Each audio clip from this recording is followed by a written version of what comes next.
Hello दोस्तों, मेरा नाम अमित है। NDT and quality YouTube channel में आपका स्वागत है। तो दोस्तों, आज के इस वीडियो में हम रोलिंग प्रोडक्ट में जो डिस्कन्टिन्यूटी मिलती है उसके बारे में देखने वाले हैं। तो रोलिंग प्रोडक्ट जो है उसमें दो टाइप के यहाँ पे रोलिंग होते हैं।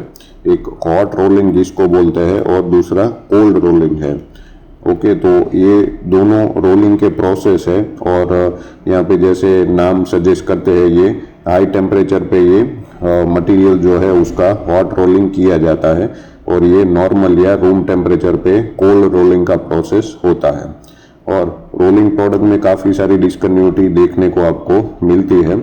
और अगर आप एनडीटी लेवल 3 का प्रिपरेशन कर रहे हैं उसमें बेसिक का जो एग्ज़ाम आता है उसमें इसके रिलेटेड क्वेश्चन पूछे जाते हैं। मतलब कि इसमें रोलिंग के अलावा forging, casting, heat treatment, welding, okay, तो ये सब का डिस्कन्टिन्यूटी जो है वो आपको पता होना चाहिए, उसके रिलेटेड क्वेश्चन पूछे जाते हैं। तो यहाँ पे रोलिंग में कौन कौन से डिस्कन्टिन्यूटी आती है और यहाँ पे डिस्कन्टिन्यूटी जो है उसका शेप कैसा होता है, कहाँ पे डिस्कन्टिन्यूटी मिलती है और लास्ट में ये डिस्कन्टिन्यूटी ढूंढने के लिए कौन सा एनडीटी मेथड जो है वो आपको चूज करना पड़ेगा। ओके, ये सब हम डिटेल में ये वीडियो में डिस्कशन करेंगे। तो अभी तक आपने हमारा चैनल सब्सक्राइब नहीं किया है तो चैनल को ज़रूर सब्सक्राइब कर लीजिए। ये वीडियो अपने दोस्तों और कलीग लोगों को शेयर करिए। इसके अलावा ज्वाइन फीचर का यूज़ करके आप चैनल का मेंबरशिप ले सकते हैं। मैंने बहुत सारे मेंबर एक्सक्लूसिव वीडियो बनाए हैं जिसमें मेनली एनडीटी लेवल 2 के वीडियो आपको मिल जाएंगे। तो एनडीटी लेवल 2 का पूरा सिलेबस मैंने कवर किया है, सभी जो मेन कन्वेंशनल एनडीटी मेथड है उसका। उसके अलावा कुछ कोड स्टैंडर्ड इंटरप्रिटेशन के वीडियो भी आपको मिल जाएंगे जिसमें एक्चुअल एएसएमई एएसएनटी जो स्टैंडर्ड है उसके वीडियो मैंने बनाए हुए हैं। इसके अलावा कुछ एनडीटी प्रैक्टिकल के वीडियो भी आपको मिल जाएंगे। ये वीडियो में मैंने पीसीएन वगैरह जो एग्जामिनेशन है उसमें प्रैक्टिकल का एग्जाम है वो कैसे देना है और एक्चुअल प्रैक्टिकल करके मैंने दिखाया हुआ है। तो ये सब वीडियो का एक्सेस लेने के लिए आप ज्वाइन फीचर का यूज़ कर सकते हैं और मुझे फाइनेंशियली सपोर्ट कर सकते हैं। तो सबसे पहले ये रोलिंग जो मेथड है ये कैसे करते हैं, रोलिंग प्रोडक्ट में क्या क्या डिस्कन्टिन्यूटी आता है। तो rolling is the method of creating basic shape and flat products such as plate, sheet and strips by passing ingot through roller. Okay, तो यहाँ पे रोलर रहते हैं तो रोलर के बीच में से आप इनगट वगैरह पास करते हैं। ओके, तो इनगट स्टेज है उसमें कोई डिस्कन्टिन्यूटी नहीं होना चाहिए। ओके, इनगट स्टेज जो है उसका भी मैंने ऑलरेडी एक वीडियो बनाया था पहले। तो इनगट स्टेज में कौन कौन सा डिस्कन्टिन्यूटी आता है उसमें मैंने डिटेल में कवर किया था। तो इनगट स्टेज मान लीजिए कि आपका ओके है, उसमें कोई डिस्कन्टिन्यूटी नहीं है, तो उसके बाद आप वो इनगट को रोलर में से पास करते हैं और रोलर जो है उसमें से पास होके आपको अलग अलग प्रोडक्ट जैसे प्लेट है, शीट है या स्ट्रिप जो भी आपको चाहिए वो प्रोडक्ट आपको मिल जाएगा। ठीक है, तो इस तरह से ये रोलिंग जो है वो होता है। रोलिंग प्रोडक्ट इस तरह से बनते हैं। Hot rolling and cold rolling are the primary technique employ to achieve desired mechanical properties. तो यहाँ पे हॉट रोलिंग, कोल्ड रोलिंग ये दोनों आप करते हैं, इसमें आपको मैकेनिकल प्रॉपर्टी जो है वो मिलता है, मतलब अलग अलग मैकेनिकल प्रॉपर्टी आपको मिल जाएगा। Ingots are processed between pair of roller to transform them into plate, bar, stock, wires, rods and thereby reducing any inconsistencies in their thickness direction. Okay, तो यहाँ पे इनगट वगैरह है उसको रोलर के बीच में से पास करके आप ये अलग अलग शेप बनाते हैं, उसको ट्रांसफॉर्म करते हैं। ओके, जैसे प्लेट है, बार स्टॉक है, वायर्स है, रोड्स है। ओके, तो यहाँ पे फाइनली आपको उसका जो थिकनेस मिलता है उसमें इनकंसिस्टेंसी नहीं मिलेगी, मतलब कि जो आपको एक्चुअल थिकनेस चाहिए वो आपको मिल जाएगा। जो आप रोलर में से मटेरियल पास करते हो उसके कारण आपको जो डिजायर्ड थिकनेस चाहिए वो आपको मिल जाएगा, उसमें कोई इनकंसिस्टेंसी आपको देखने को नहीं मिलेगी। ओके, तो इस तरह से ये रोलिंग वगैरह किया जाता है। अभी इसमें हॉट रोलिंग की बात करें तो हॉट रोलिंग कैसे होता है। तो hot rolling alters the crystalline structure of the steel ingot, which are initially characterized by crystalline nature and contain blowhole and impurities. Okay, तो यहाँ पे हॉट रोलिंग में स्टील इंगोट है, ओके, स्टील इंगोट जो है उसको रोलर के बीच में से पास करके उसका जो क्रिस्टलाइन नेचर जो है, ठीक है, वो चेंज किया जाता है, उसका स्ट्रक्चर जो है वो चेंज किया जाता है। तो मान लीजिए कि कोई पहले से उसमें ब्लो होल या फिर इम्प्योरिटीज वगैरह है, ठीक है, तो उसका डिस्कन्टिन्यूटी जो है आपको एक्चुअल रोलिंग करेंगे उसमें भी देखने को मिलेगा। This process elongates the crystalline structure, effectively closing up the blowhole and generating fibrous and compact structure। तो यहाँ पे ब्लो होल वगैरह है मान लीजिए या फिर कोई इम्प्योरिटीज है, तो ये क्लोज भी हो सकता है। ओके, क्लोज होना मतलब कि वो आपको बाद में नहीं दिखेगा। ओके, तो ब्लो होल वगैरह है उसको आप हॉट रोलिंग करोगे तो बाद में वो डिस्कन्टिन्यूटी है वो आपको रोलिंग में देखने को नहीं मिलेगी, क्लोज हो जाएगी, राइट। तो इसमें आपको finally fibrous and compact structure देखने को मिल जाएगा। Outcome of hot rolling is an increase in both yield strength and ultimate tensile strength, right. तो यहाँ पे हॉट रोलिंग आप करते हैं तो उसके बाद आपको जो मटेरियल है उसका yield strength and ultimate tensile strength है वो इंक्रीज होता हुआ दिखाई देगा, मतलब कि ये दोनों प्रॉपर्टी जो है वो इंक्रीज होती है। ओके, ये मटेरियल का इंजीनियरिंग प्रॉपर्टी है, ये प्रॉपर्टी जो है वो आपको इंक्रीज होगी जब आप हॉट रोलिंग करोगे। ओके, और ब्लो होल या इम्प्योरिटीज वगैरह जो है वो डिस्कन्टिन्यूटी जो है वो क्लोजिंग अप, मतलब कि वो डिस्कन्टिन्यूटी क्लोज हो जाएगी। ओके, अभी कोल्ड रोलिंग की बात करें तो following hot rolling, cold rolling perform to further enhance the yield point and ultimate tensile strength of the product. तो हॉट रोलिंग के बाद कोल्ड रोलिंग किया जाता है, तो बाद में और आपको यील्ड पॉइंट या अल्टीमेट टेंसाइल स्ट्रेंथ इंक्रीज करना है तो ये कोल्ड रोलिंग आप कर सकते हैं। However it leads to decrease in percentage elongation and an increase in hardness value। Percentage elongation जो है वो डिक्रीज होगा, ओके, और हार्डनेस वैल्यू इंक्रीज होगा, मतलब मटेरियल जो है वो हार्ड बनेगा। Okay, consequently cold rolling reduce the ductility and impact values of the material। Hardness यहाँ पे इंक्रीज होगा और डक्टिलिटी जो है वो डाउन हो जाएगा।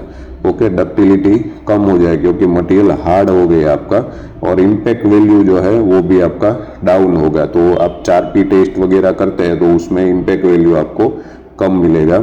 As evaluated through test such as Izod और 4P टेस्ट। ओके, तो ये दोनों टेस्ट है जिससे आप इम्पैक्ट वैल्यू जो है मटेरियल का इम्पैक्ट वैल्यू जो है वो चेक कर सकते हैं। ओके, तो आप कोल्ड रोलिंग के बाद आप मटेरियल का आइजोड या 4P टेस्ट वैल्यू जो है वो चेक करोगे, वो आपको कम मिलेगा, मतलब कि डाउन होगा। Which subject the material to sudden और शॉक लोड्स। ओके, तो यहाँ पे सडन या शॉक लोड जो है उसके आगे ये काम नहीं करेगा। ओके, तो इम्पैक्ट वैल्यू इसमें कम देखने को मिलेगा, डक्टिलिटी भी आपको डाउन होगा।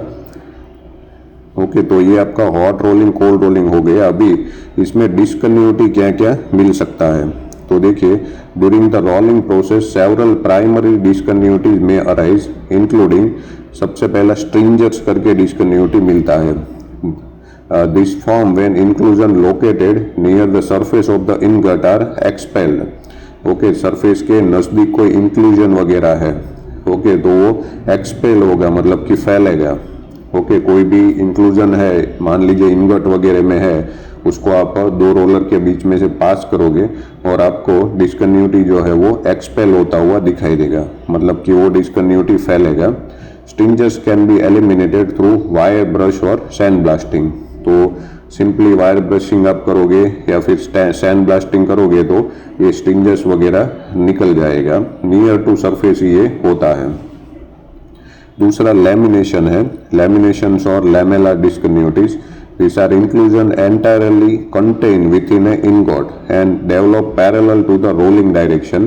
ओके, ये जो डिस्कन्टिन्यूटी है लैमिनेशन, ये आपका इनगोट जो है, ठीक है, उसमें अंदर की साइड होते हैं, एंटायरली विथ इन कंटेन लिखा हुआ है, मतलब अंदर की साइड रहेंगे इनगोट के, और रोलिंग का जो डायरेक्शन है उसके पैरेलल ये डिस्कन्टिन्यूटी देखने को मिलेगी। They possess length and width but lack significant separation। तो इसका लेंथ आपको देखने को मिलेगा, विड्थ वगैरह भी देखने को मिलेगा, पर सेपरेशन मतलब कि उसका चौड़ाई जो है वो आपको देखने को नहीं मिलेगा। मतलब कि हाइट जिसको आप बोल सकते हैं, 2 डायमेंशन आपको मिलेगा, तीसरा डायमेंशन आपको नहीं मिलेगा। ओके, तो ये एक टाइप का बीच में एरिया बनाएगा आपका, ठीक है, प्लेट के बीच में एरिया बनाता है। The figure below illustrate the formation of lamination resulting from the segregation of impurities and alloys। Okay, तो 1 to 2 करके लिखा है, as well as non metallic inclusion जो 3 to 4 के बीच में है। तो लैमिनेशन डिस्कन्टिन्यूटी जो है, मान लीजिए कोई सेग्रेशन या इम्प्योरिटीज है ऑलरेडी आपके इनगट में, ओके, तो उसके कारण आपको लैमिनेशन मिलता है।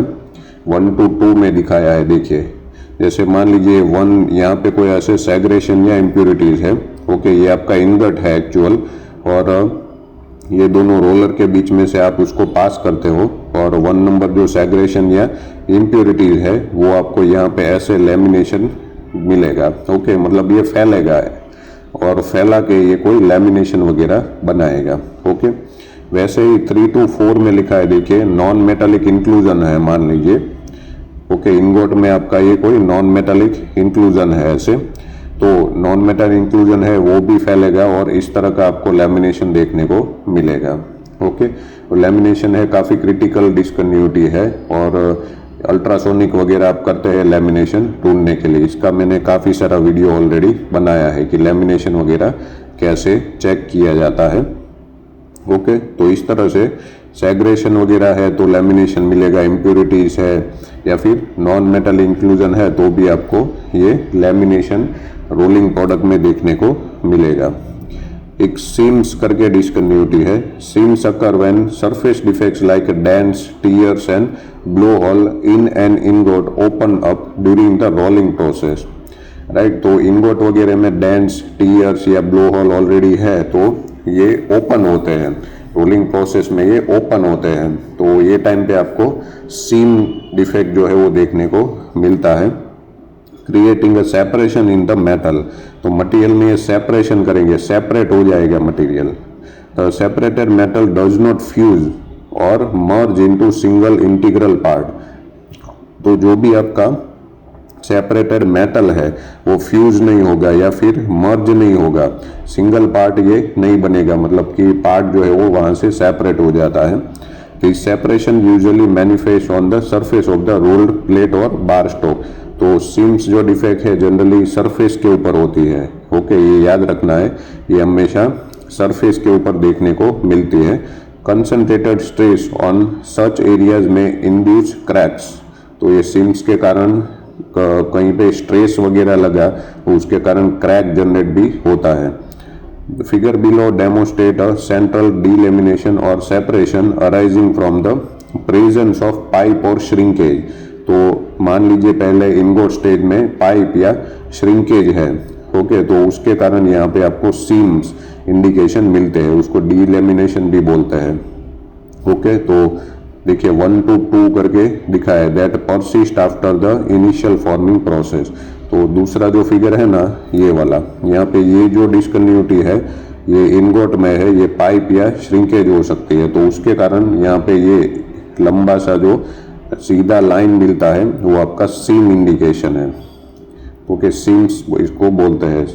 तो ये जो इंडिकेशन है ये आपका पाइप या श्रिंकेज ऑलरेडी आपके इनगोट में है, तो उसके कारण ये रोलर के बीच में से आप मटेरियल पास करोगे, रोलिंग प्रोसेस करते हो, तो बाद में यही पाइप और श्रिंकेज जो है वो सीम में बदल जाता है, सीम इंडिकेशन आपको मिलता है। ओके, तो इस तरह से ये अलग अलग टाइप के डिस्कन्टिन्यूटीज जो है वो आपको रोलिंग प्रोडक्ट में देखने को मिलेंगे। अभी इसका एनडीटी कैसे करना है, तो देखिए, rolling operation transform volumetric discontinuities into lamellar discontinuities. तो रोलिंग में जनरली होता क्या है कि इनगोट स्टेज में वॉल्यूमेट्रिक डिस्कन्टिन्यूटी है, जैसे पाइप है, श्रिंकेज है, सेग्रेशन है। ओके, तो ये सब डिस्कन्टिन्यूटी जो है वो लैमेलर डिस्कन्टिन्यूटी में कन्वर्ट होती है। ओके, मतलब उसमें से लैमिनेशन होगा या स्ट्रिंजर्स, सीम जैसे लैमिनर डिस्कन्टिन्यूटी आपको देखने को मिलेगी। तो देखिए इनडोर स्टेज में क्या क्या वॉल्यूमेट्रिक डिस्कन्टिन्यूटी आता है उसका ऑलरेडी वीडियो मैंने बनाया है, तो वो वीडियो आप देख लीजिएगा। उसमें अलग अलग डिस्कन्टिन्यूटी जैसे पाइप है, श्रिंकेज है, सैग्रेशन वगैरह डिस्कन्टिन्यूटी कैसे आती है वो मैंने बताया था। ओके, तो उसमें से रोलिंग करेंगे तो आपको लैमिनार डिस्कन्टिन्यूटी देखने को मिलेगी। Radiographic testing is most suitable for identifying volumetric discontinuities. तो जनरली वॉल्यूमेट्रिक डिस्कन्टिन्यूटी के लिए आरटी बेस्ड है, whereas ultrasonic testing is preferred for detecting the separation of metal due to changes in interference और acoustic impedance. तो separation of metal मतलब कि lamination वगैरह है, तो उसके ढूंढने के लिए अल्ट्रासोनिक टेस्टिंग यूटी जो है वो आपका बेस्ट मेथड है।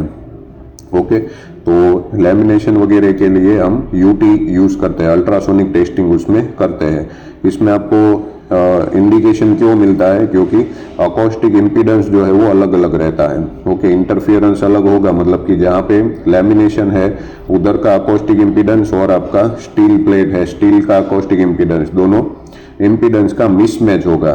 ये मिसमैच है बहुत ज़्यादा होगा, मतलब वहाँ से साउंड जो है वो रिफ्लेक्ट होगा और आपको इंडिकेशन दिखाएगा। Similar to forging, ultrasonic testing is typically conducted on rolled product। तो इसमें अल्ट्रासोनिक टेस्टिंग वगैरह किया जाता है।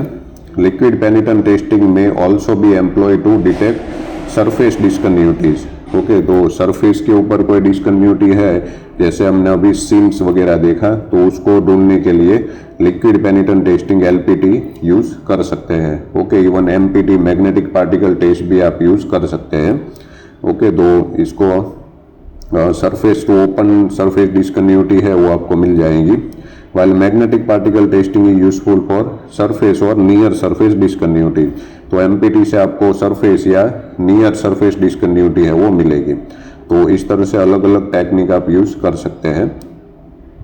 ओके, तो रोलिंग प्रोडक्ट में इस तरह से अलग अलग डिस्कन्टिन्यूटीज मिलती है। ये सब डिस्कन्टिन्यूटी कैसे आती है, इसका कॉज क्या है, इसमें क्या क्या एनडीटी यूज होता है, ये सब आपको पता होना चाहिए। जनरली लेवल 2 या लेवल 3 का एग्जाम जो रहता है उसमें सभी मैन्युफैक्चरिंग प्रोसेस है, उसमें कौन कौन सा डिस्कन्टिन्यूटी मिलता है और उसको पकड़ने के लिए कौन कौन सा एनडीटी मेथड जो है वो चाहिए वो पूछा जाता है, राइट। तो ये आपको पता होना चाहिए। तो आशा करता हूँ आपको ये वीडियो समझ में आया होगा। अगर आपको इसमें कोई डाउट है तो मुझे आप कमेंट बॉक्स में पूछ सकते हैं। Okay, thank you.